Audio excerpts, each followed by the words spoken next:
Greetings. My name is Shirley Inkton, and I have a question for you. Do you believe in miracles? Do you believe that God can make a difference in your life in such a way that you will have a hard time believing it? Well, let me tell you, I have so many miracles that I could share with you of the amazing things that God has done in my life. It would literally make your head spin. But because this is Black History Month and also the month of love, I'd like to share with you a love story about blackness. What about a black love story? And there's some history in it. So, go with me. Once upon a time, there was a young lady raised in a modest home, and she graduated from high school and went to college in 1977, the fall of 1977. Well, she was enjoying herself and actually learning who she was. And in 1979, lo but behold, God sent this man into her life. He was a handsome, oh, Prince Charming of a man. He was intelligent. He was caring. He was sophisticated. Everything that she thought that, wow, why would he be interested in her? But God's ways are not like ours. And so God had placed her in his heart. And this young man decided that he was going to pursue her. Now, while he was pursuing her, there were a lot of women on campus pursuing him. But for whatever reason, it was something about this young lady. Maybe because she was modest. Maybe because she grew up in a rural setting where she really wasn't exposed to a lot. I don't know. But he really had his eyes on her. And after a few months of pursuing her, she finally gave in and listened to him. And when she started to listen to him, that was it. He poured into her like no one had ever done before. And frankly, like no one has ever done since that time. They became very close. And the love it was just unreal. Well, it was real, but some unreal things happened. She learned, after falling in love with him, that he wasn't free to love. What a devastation for her. Her heart was broken in two because this man had poured into her. He had told her things. He had encouraged her. He was just a good person, and he loved her. She loved him, but he wasn't free to love. He didn't tell her that. But when she confronted him, he did not lie and say that it wasn't true. Now, as I said, this young lady grew up in a modest home, but it was a Christian home.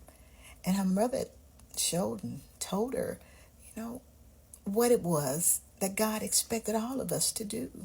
And that was to love each other and to respect each other and not to do anything to try to hurt one another, because we all have to stand before God for ourselves. And even though she was young and in college, and she could have done some things, when she learned that he wasn't free to love, it broke her heart in two. But she had to walk away. She had no other choice. 40 years went by. And in 2019, God mysteriously placed this man back in her life. Oh my. And this time, guess what?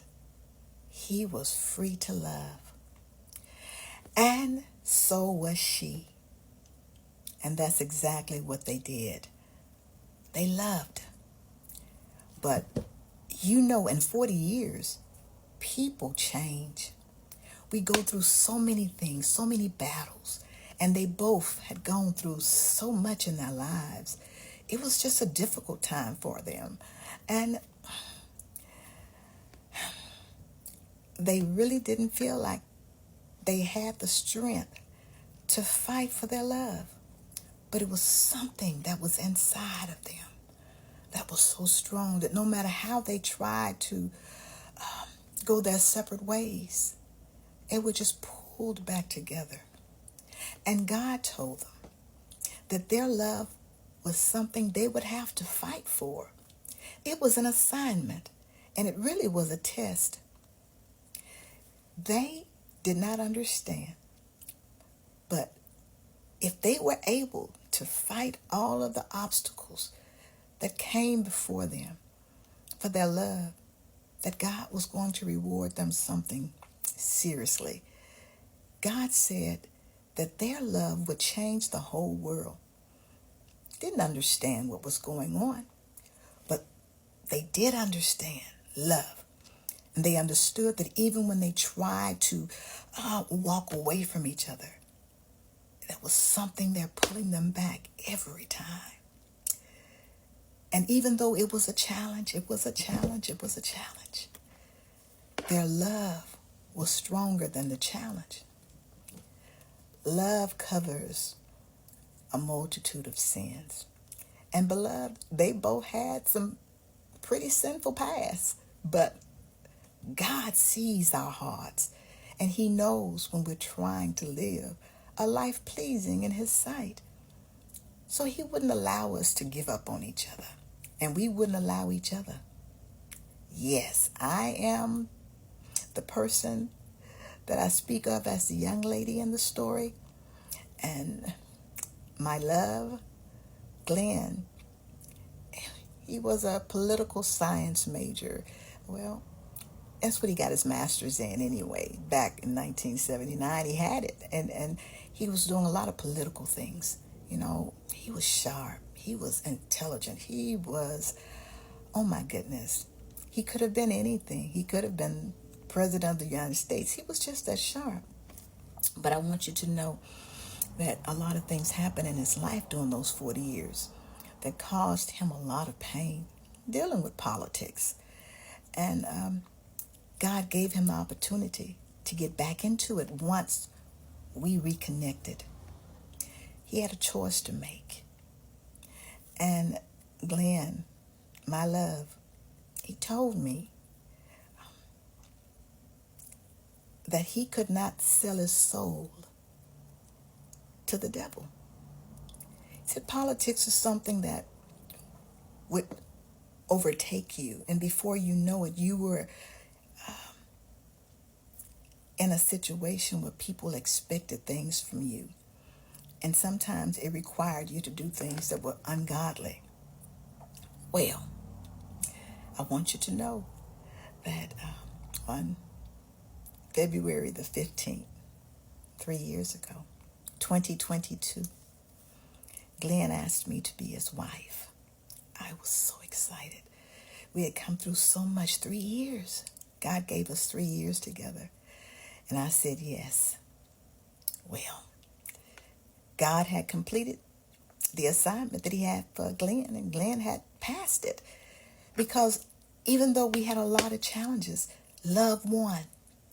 And because love won, God honored Glenn, gave him peace and comfort.